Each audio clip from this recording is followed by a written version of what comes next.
actually thought I liked him for his personality.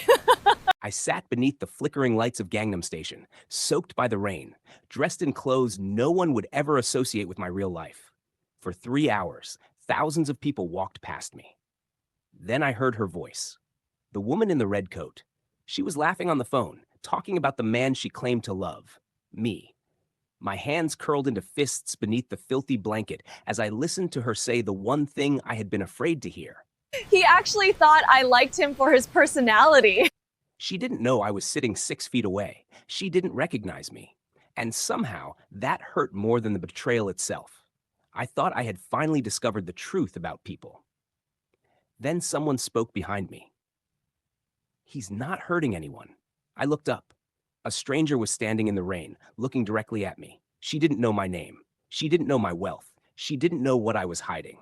Yet she was about to do something unforgettable. Get ready, because the real twist, the one that will give you butterflies, had nothing to do with wealth at all.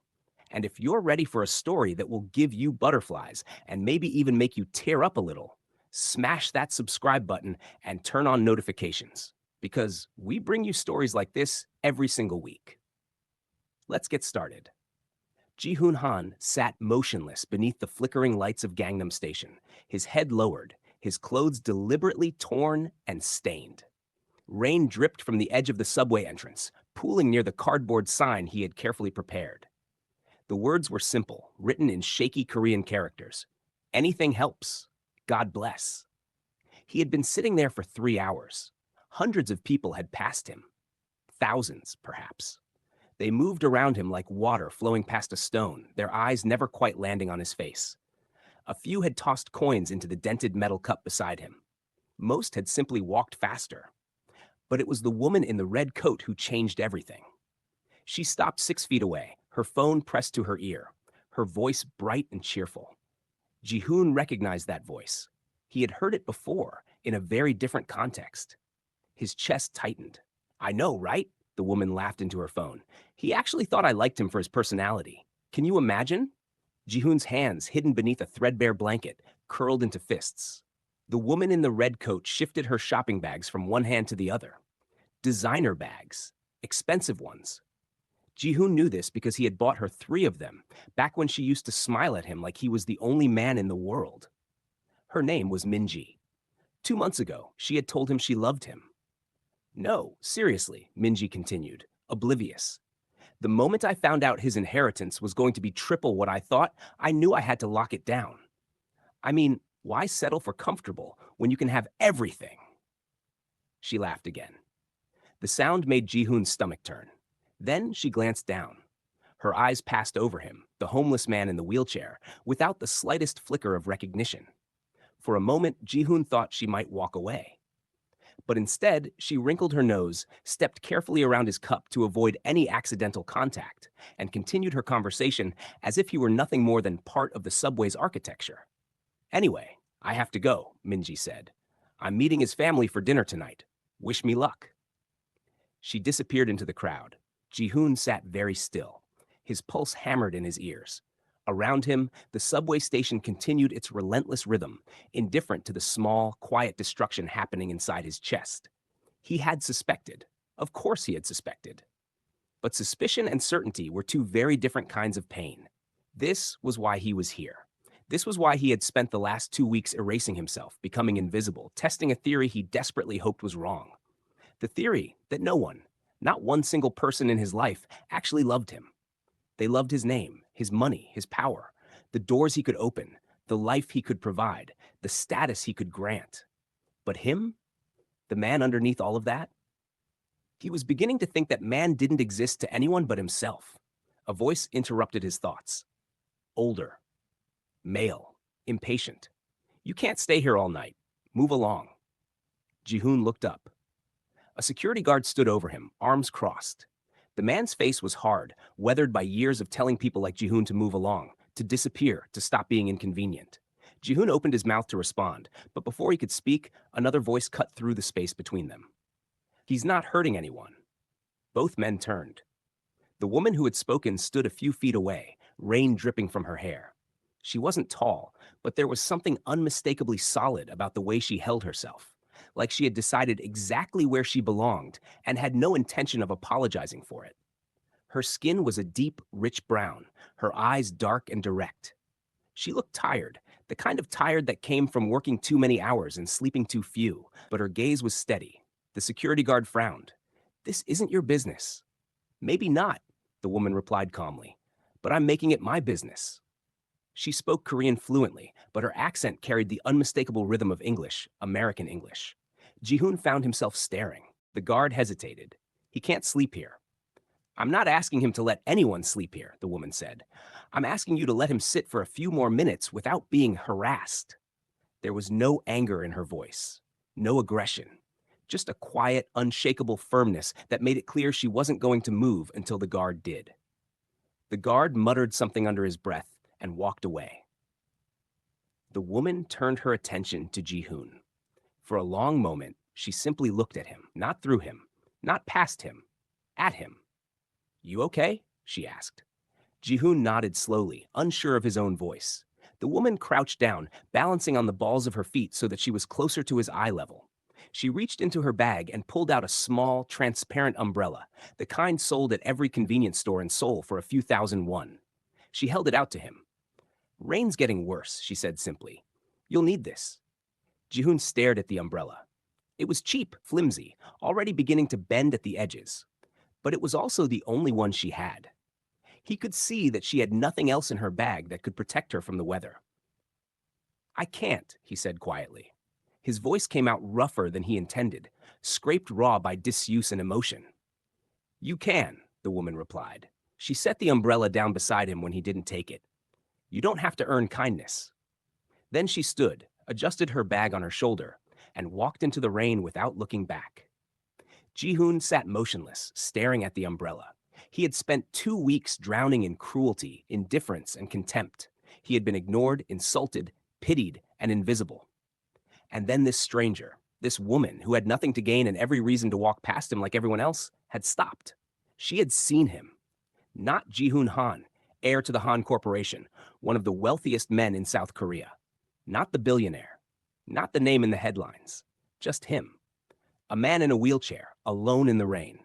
For the first time in 2 weeks, Jihoon felt something crack open inside his chest. Not pain, exactly. Something closer to hope. He didn't know her name, didn't know where she had come from or where she was going. But he knew, with sudden and absolute certainty, that he needed to see her again. Because if someone like her existed, if kindness without motive was real, then maybe everything he believed about the world was wrong. And maybe, just maybe, there was still something worth hoping for. The question was whether he could find her again before his carefully constructed disguise collapsed entirely. Because Jihoon wasn't just hiding from gold diggers and social climbers. He was hiding from his family, from his responsibilities, from a corporation worth billions and a legacy that had been suffocating him since the day he was born. And the longer he stayed hidden, the more dangerous the game became. Someone, somewhere, was going to notice that Jihoon Han had vanished. And when they did, the consequences would be more than he had bargained for. 3 weeks earlier, Jihoon had sat across from his grandmother in her private residence, a traditional Hanok house tucked behind the towering glass and steel of modern Seoul. The room smelled of incense and old wood, a scent that always made him feel like a child again, small and powerless. His grandmother, Madame Han, was 83 years old and sharper than most people half her age. She sat perfectly upright, her hands folded in her lap, her expression unreadable. "You're going to propose to that girl," she said. It wasn't a question. Jihoon hesitated. "I'm considering it. Minji, isn't it? The actress. She's a model grandmother. And yes," Madame Han's lips thinned. "Do you love her?" The question should have been simple. It wasn't. "I think so," Jihoon said carefully. "You think so?" His grandmother's voice was soft, but there was steel beneath it. "You're willing to bind yourself to someone for the rest of your life, and you think you love her." Jihoon's jaw tightened. "It's complicated." "It's not." Madame Han leaned forward slightly. "Answer me honestly, Jihoon. Does she know who you are when you're not wearing that watch?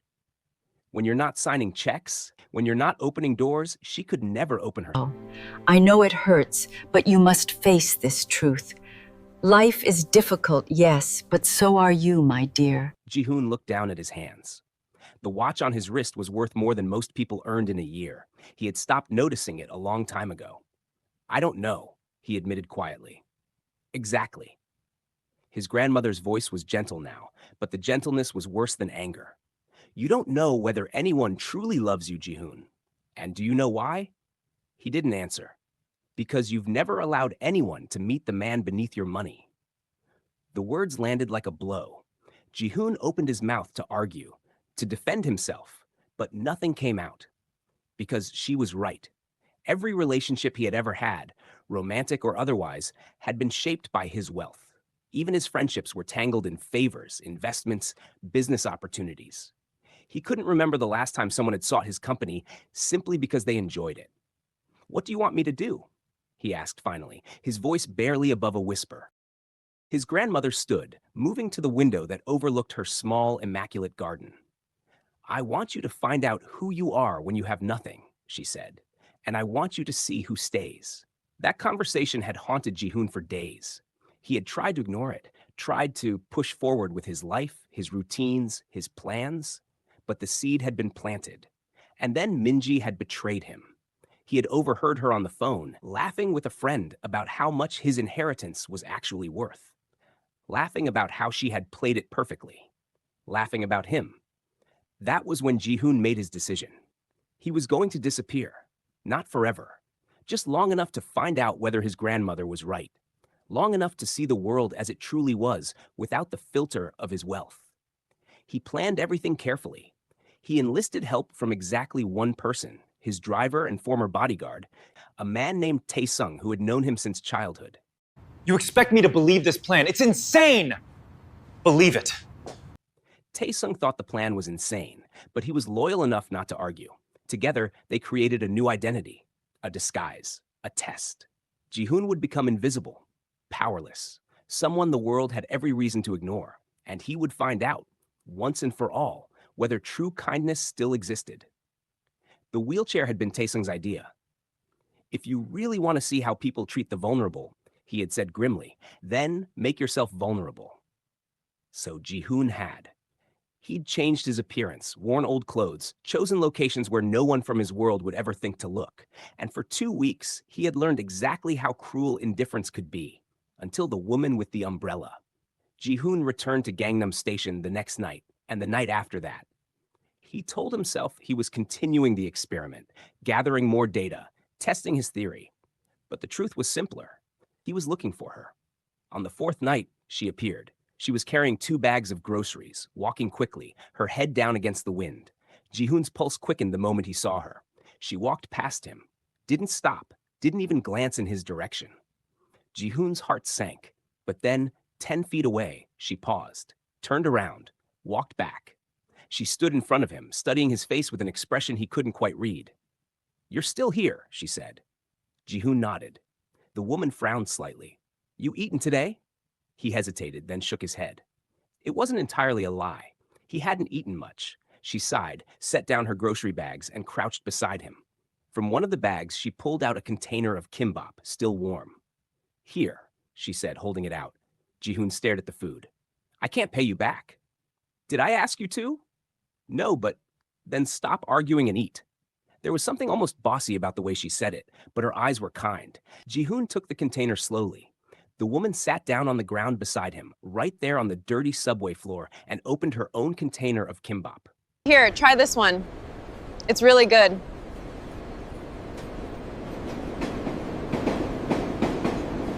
They ate in silence for a while.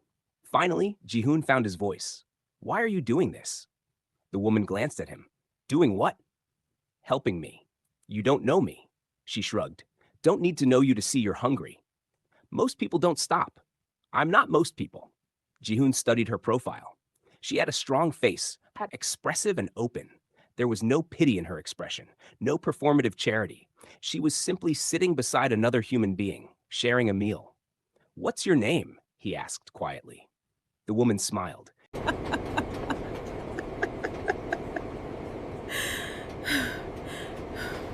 It was the first time he'd seen her smile, and it changed her entire face, softening the tired edges. Amara, she said. Amara Bennett. I'm. Jihoon stopped himself just in time. I'm Jun. It was close enough to his real name that he wouldn't forget to respond to it, but far enough to provide cover. Nice to meet you, Jun. They finished eating. When Amara stood to leave, she paused, looking down at him with an expression that was hard to define. I come through here most nights after work, she said. Around this time. If you're still here tomorrow, I'll bring you something. Jihoon's throat tightened. You don't have to do that. I know, Amara said simply, but I'm going to anyway. She picked up her bags and walked away, disappearing into the crowd. Jihoon sat alone in the noise and chaos of the station, holding an empty kimbap container, and felt something dangerous beginning to take root inside him. Interest, curiosity, and beneath that, something that felt almost like longing. If you were in Jihoon's position, would you continue the experiment, or would you tell her the truth right then? Amara came back the next night, and the night after that. At first, she simply brought food. Sometimes kimbap, sometimes soup, once a container of rice and banchan she had clearly made herself. She never stayed long, just a few minutes, enough to make sure he ate. But gradually the visits grew longer. She started asking questions. Harmless ones at first. Where was he from? Did he have family? How long had he been on the streets? Jihoon lied. He hated lying to her, but he had no choice. He told her he had lost his job, that his family had cut him off, that he had nowhere else to go. Some of it was close enough to the truth that it didn't feel entirely dishonest. What about you? Jihoon asked one night, turning the conversation away from himself. Why are you in Seoul? Amara leaned back against the subway wall, her legs stretched out in front of her. Long story, she said. I have time. She smiled faintly. I came here 5 years ago. I was working in New York, stressed out of my mind, burnt out, barely surviving. A friend told me about a teaching job in Korea. I figured, why not? Worst case, I'd hate it and come home. Best case, I'd get a fresh start. And best case happened. Amara's smile widened. I fell in love with this city. The food, the people, the energy. It felt like I could finally breathe, you know? Like I didn't have to be anyone except myself. Jihoon understood that feeling better than she could possibly know. So you stayed, he said. I stayed. Teaching didn't last, though. The pay was terrible and the hours were worse.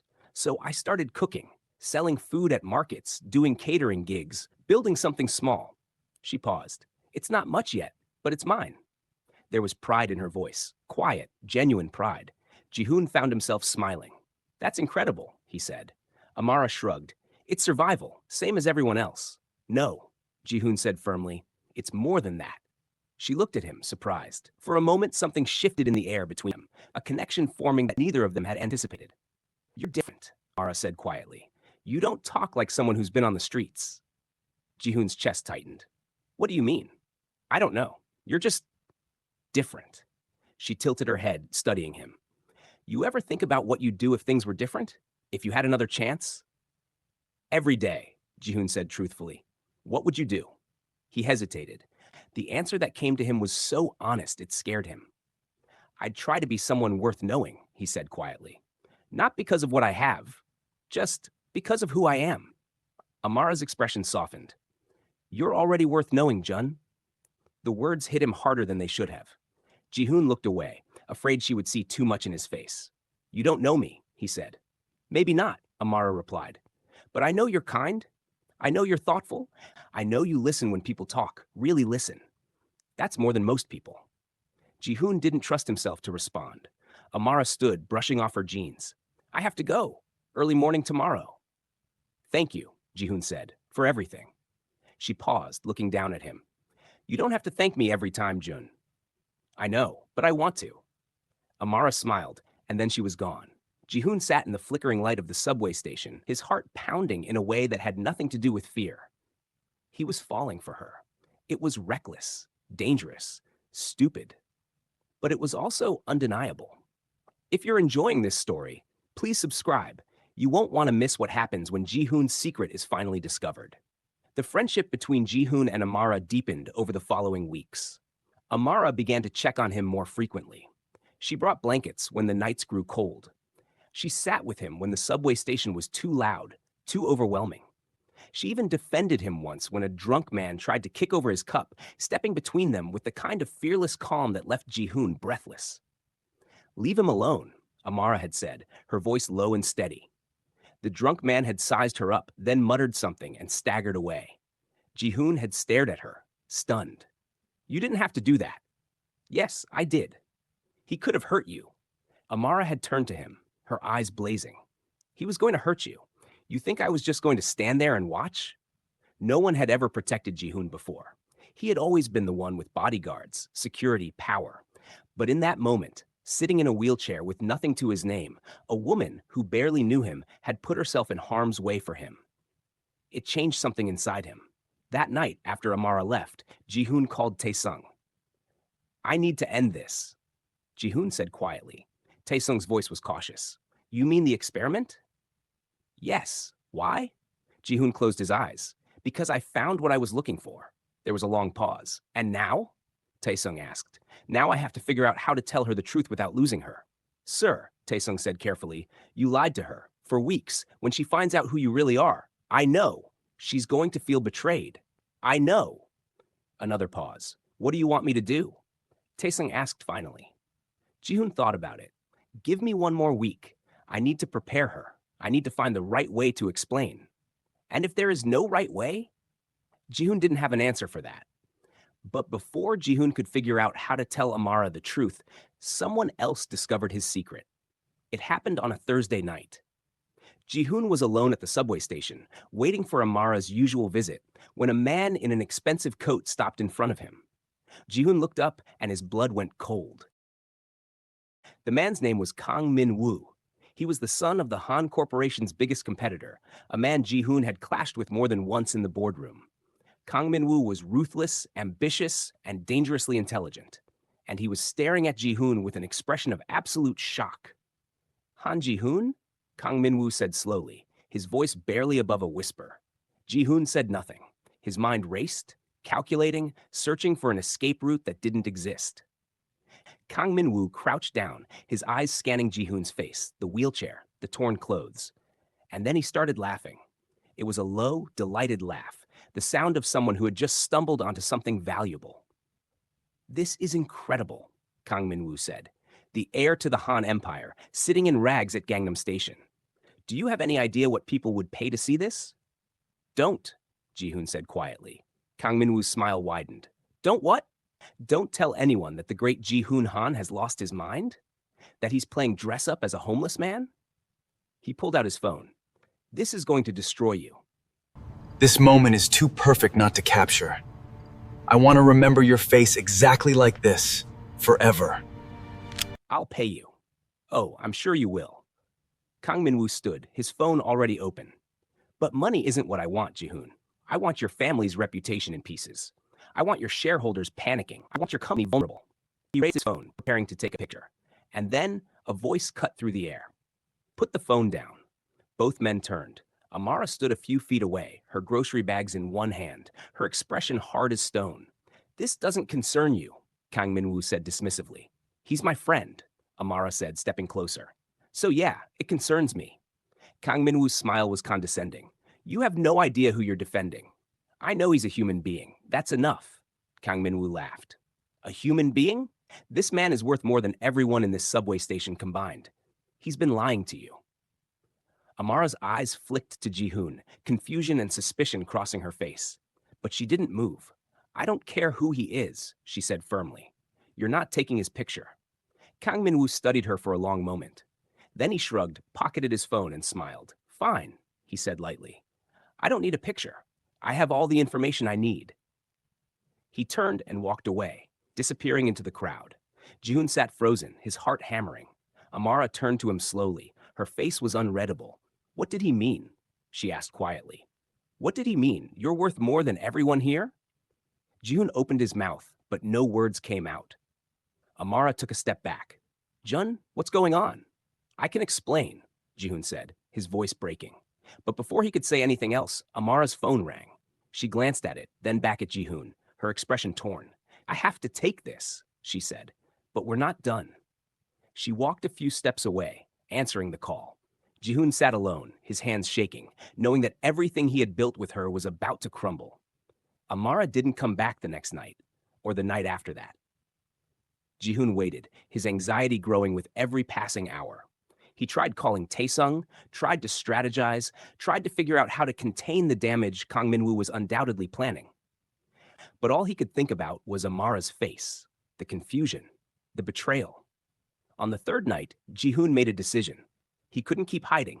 Not from her. Not anymore. He called Taesung and told him to bring the car. It was time to end the experiment. It was time to face the truth. Jihoon found Amara at the night market in Taiwan, exactly where she had told him she sometimes sold her food. He wasn't in the wheelchair anymore. He was standing, dressed simply but cleanly, his appearance closer to who he really was. He had washed the dirt from his face, combed his hair. He looked like himself again. When Amara saw him, she froze. Her eyes went wide, scanning him from head to toe, and Jihoon watched as realization slowly dawned. "Jun?" she said, her voice uncertain. "My name isn't Jun," Jihoon said quietly. "It's Jihoon. Han Jihoon." Amara stared at him. "You can walk. Yes. You're not homeless." "No." She took a step back, her hand pressed to her mouth. "Oh my God." "Amara, please let me explain." "Explain what?" Her voice was rising now, anger and hurt bleeding through. "Explain why you lied to me? Why you pretended to be someone you're not?" "I needed to know," Jihoon said desperately. "I needed to know if anyone could see me, the real me, without the money, without the power." "So you used me?" Amara's eyes were blazing now. "You turned me into some kind of test?" "No, it wasn't like that." "Then what was it like, Jihoon?" She spat his name like a curse. "Because from where I'm standing, it looks like you played a game with my life. You let me care about you. Let me worry about you. Let me bring you food and sit with you and defend you. And the whole time you were lying." "I wasn't lying about everything," Jihoon said, his voice breaking. "My feelings for you are real."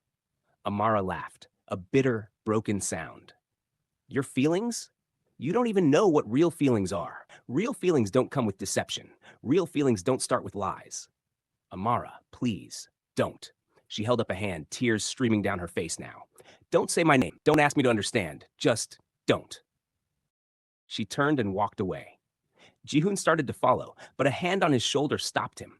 He turned to find Taesung standing there, his expression grim. "Let her go, sir," Taesung said quietly. "She needs time." Jihoon watched Amara disappear into the crowd and felt something inside him shatter completely. He had found the woman who could love him for who he was, and he had destroyed it with his own hands. The fallout came quickly. Kang Minwoo didn't release the story to the press, but he did something worse. He leaked it to Jihoon's family. Within 48 hours, Jihoon was summoned to a private meeting with his father and the board of directors. The room was cold, both in temperature and atmosphere. Jihoon's father, Han Jae-sung, sat at the head of the table, his face carved from stone. "Is it true?" his father asked. No preamble, no greeting. "Yes," Jihoon said. "You abandoned your responsibilities, your position, and your family to play pretend on the streets of Seoul?" "I wasn't playing pretend. I was trying to understand." "Understand what?" His father's voice cracked like a whip. What could possibly justify this embarrassment? Jihoon met his father's eyes. "I wanted to know if I was worth anything without the family name." The room went silent. His father stared at him for a long moment. "And?" "I found out I am," Jihoon said quietly. "But I also found out that I've been living a lie, surrounded by people who only want what I can give them, never who I am. That's the cost of power, Jihoon. You've always known that. Maybe I don't want to pay that cost anymore." His father's expression darkened. "You don't have a choice." "Yes," Jihoon said, standing. "I do." He walked out of the boardroom, ignoring the shocked silence behind him. For the first time in his life, Jihoon Han was choosing himself. But choosing himself meant nothing if he couldn't fix what he had broken. Hit subscribe if you want to see how this story ends. Trust me, you won't see this next part coming. Amara refused to see him. Jihoon tried everything. He went to her apartment, but she wouldn't answer the door. He went to the market, but she asked her friends to tell him to leave. He sent messages that went unanswered, calls that went straight to voicemail. He was losing her, and he didn't know how to stop it. Taesung found him one night sitting alone in his apartment, staring at nothing. "Sir," Taesung said carefully, "perhaps it's time to let her go." "I can't." She's made her choice. No, Jihoon said, his voice raw. She made a choice based on lies. I owe her the truth. All of it. What truth? Jihoon looked up. That I'm not asking her to forgive me because I'm rich. I'm asking because I love her. And if she still hates me after that, fine. But she deserves to know. Taesung was quiet for a moment. Then he said, what do you need? Help me find a way to talk to her. Just once. That's all I'm asking. Taesung nodded slowly. I'll see what I can do. 3 days later, Taesung came back with information. She's catering an event tomorrow night, he said. A small charity fundraiser in Gangnam. She can't avoid you if you're there. Jihoon felt a flicker of hope. Can you get me in? Already done. You're on, thank you. Don't thank me yet, sir. She might throw food at you. Despite everything, Jihoon smiled faintly. I'll take that risk. The charity event was small, intimate, hosted in a renovated hanok that had been converted into a cultural center. Jihoon arrived early, dressed simply, trying not to draw attention. He spotted Amara immediately. She was in the back, coordinating with her team, arranging dishes, directing servers. She looked beautiful, focused, completely in her element. Jihoon's chest ached just looking at her. He waited until the event was in full swing, until Amara had a moment to step outside for air. Then he followed. She was standing in the small courtyard, her arms wrapped around herself against the evening chill. Amara, Jihoon said quietly. She spun around, her eyes widening. What are you doing here? I needed to talk to you. I have nothing to say to you. Then just listen, please. Amara's jaw tightened, but she didn't walk away. Jihoon took a step closer. You were right. I lied to you. I used you as part of an experiment, and that was wrong. I can't take it back, and I can't undo the hurt I caused. But I need you to know something. What? The person you met at that subway station, the person who talked to you, who listened to you, who cared about you, that was me. The real me. Not the billionaire. Not the heir. Just me. And falling for you wasn't part of any plan. It was the most real thing that's ever happened to me. Amara's eyes glistened with tears. You don't get to do this, Jihoon. You don't get to show up and say beautiful things and expect me to forget. I'm not asking you to forget. I'm asking for a chance to earn your trust again. Not with money, not with gifts, just with time and honesty and proving that I can be the man you thought I was. And if I say no, Jihoon's voice broke, then I'll respect that. But I'll spend the rest of my life regretting that I didn't fight harder to show you who I really am. Amara looked away, tears spilling down her cheeks. I don't know if I can trust you again. I understand. I don't know if I even want to try. I understand that too. She turned back to him, her expression anguished. Why did you do it, Jihoon? Why did you lie to me? Because I was broken, Jihoon said quietly. Because I'd spent my whole life surrounded by people who only saw my money, and I needed to know if there was anyone left in the world who could see me, really see me. And you did, Amara. You saw me when I was nothing. You treated me like I mattered, and that scared me because it meant you were real, and real things can hurt you. Amara wiped at her tears. You hurt me first. I know, and I'm sorry. I'm so sorry. They stood in silence for a long moment. Finally, Amara spoke, her voice barely above a whisper. I need time. I'll give you all the time you need. And space. Whatever you need. She looked at him, her eyes searching his face. If I decide to give you another chance, things are going to be different. No more lies, no more games, no more tests. I promise. And you have to understand something, Jihoon. I don't care about your money. I never did. But I do care about honesty and respect. And if you can't give me those things, then we're done before we even start. You have my word. Amara took a shaky breath. Okay. I'll think about it. She paused. But I'm not making any promises. Jihoon felt a surge of hope so strong it almost knocked him over. That's more than I deserve. Amara turned to go back inside, then hesitated. She looked back at him one more time. For what it's worth, she said softly, I'm glad you're not actually homeless. I was really worried about you. And then she was gone. June stood alone in the courtyard, his heart pounding, a fragile, tentative hope taking root inside him. It wasn't forgiveness. Not yet. But it was a beginning. Over the following weeks, Jihoon kept his promise. He gave Amara space. He didn't push. He didn't show up unannounced, but he did send one message, a simple text that said, I'm here when you're ready. No pressure. Just here. Amara didn't respond, But she didn't block his number either. Jihoon threw himself into work, but not the way he used to. He started asking questions, challenging old assumptions, pushing back against decisions that prioritized profit over people. His father was furious. The board was unsettled. But Jihoon didn't care. He had spent his whole life trying to fit into a mold someone else had created. He was done with that. He was going to build something different, something honest, even if it cost him everything. 4 weeks after the charity event, Jihoon received a message. It was from Amara. "Meet me at Gangnam Station, tomorrow night, 8 p.m. Jihoon stared at the message, his heart racing. He texted back immediately. "I'll be there." Jihoon arrived at Gangnam Station 15 minutes early. He stood near the spot where he used to sit in the wheelchair, watching the crowd, remembering. At exactly 8 p.m., Amara appeared. She was carrying a bag, and when she reached him, she held it out. "What's this?" Jihoon asked. "Kimbap," Amara said. "I figured if we're going to talk, we might as well eat." Jihoon took the bag, a smile tugging at his lips. "You remembered." "Of course I remembered." They sat down together, right there on the subway floor, just like they used to. Amara opened the container and handed him a piece. For a few minutes, they ate in silence. Finally, Amara spoke. "I've been thinking a lot. About you. About us. About whether I can trust you again." Jihoon's chest tightened. "And?" Amara looked at him, her eyes clear and direct. "I'm still angry. I'm still hurt. And I'm not going to pretend I'm over it just because you said pretty words. I understand. But," Amara continued, "I also believe people deserve second chances. Not because they're owed them, but because growth is real. Change is real. And I think, maybe, you're trying to be different." "I am," Jihoon said quietly. "I swear I am. Then prove it." Amara's voice was firm. "Not with money. Not with grand gestures. Just show me over time that you're someone I can trust. Someone who values honesty. Someone who sees me as an equal, not a test subject. I will. And if you mess up again, if you lie to me even once, we're done. No second chances after that." "Understood." Amara held out her hand. "Then let's start over. Hi, I'm Amara Bennett. I'm a cook. I'm stubborn, and I don't have time for games." Jihoon took her hand, his heart soaring. "Hi, I'm Han Jihoon.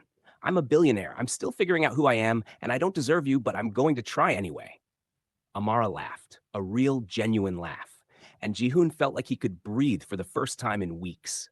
They sat together in the subway station, eating kimbap, talking about everything and nothing. It wasn't a fairy tale ending. It was messy, complicated, uncertain. But it was real. And for Jihoon, that was more valuable than anything money could buy. Subscribe now to stay updated on more incredible stories like this one. 6 months later, Jihoon and Amara were still together. It hadn't been easy. There were arguments, misunderstandings, moments when old wounds resurfaced. But they worked through it, slowly, carefully, building something solid on a foundation of honesty. Jihoon introduced Amara to his grandmother. Madame Han took one look at her and smiled. The first real smile Jihoon had seen from her Drink in this years. tea, Amara. It is good to finally meet you. Thank you. I have looked forward to this day. "She's good for you," his grandmother said later when they were alone. "I know. Don't lose her." "I won't." Jihoon kept his promise. He didn't buy Amara expensive gifts. He didn't show off his wealth. Instead, he showed up. He helped her at the market. He washed dishes after her catering events. He listened when she talked about her dreams. He learned to love her not as a billionaire trying to win someone over, but as a man grateful to be seen.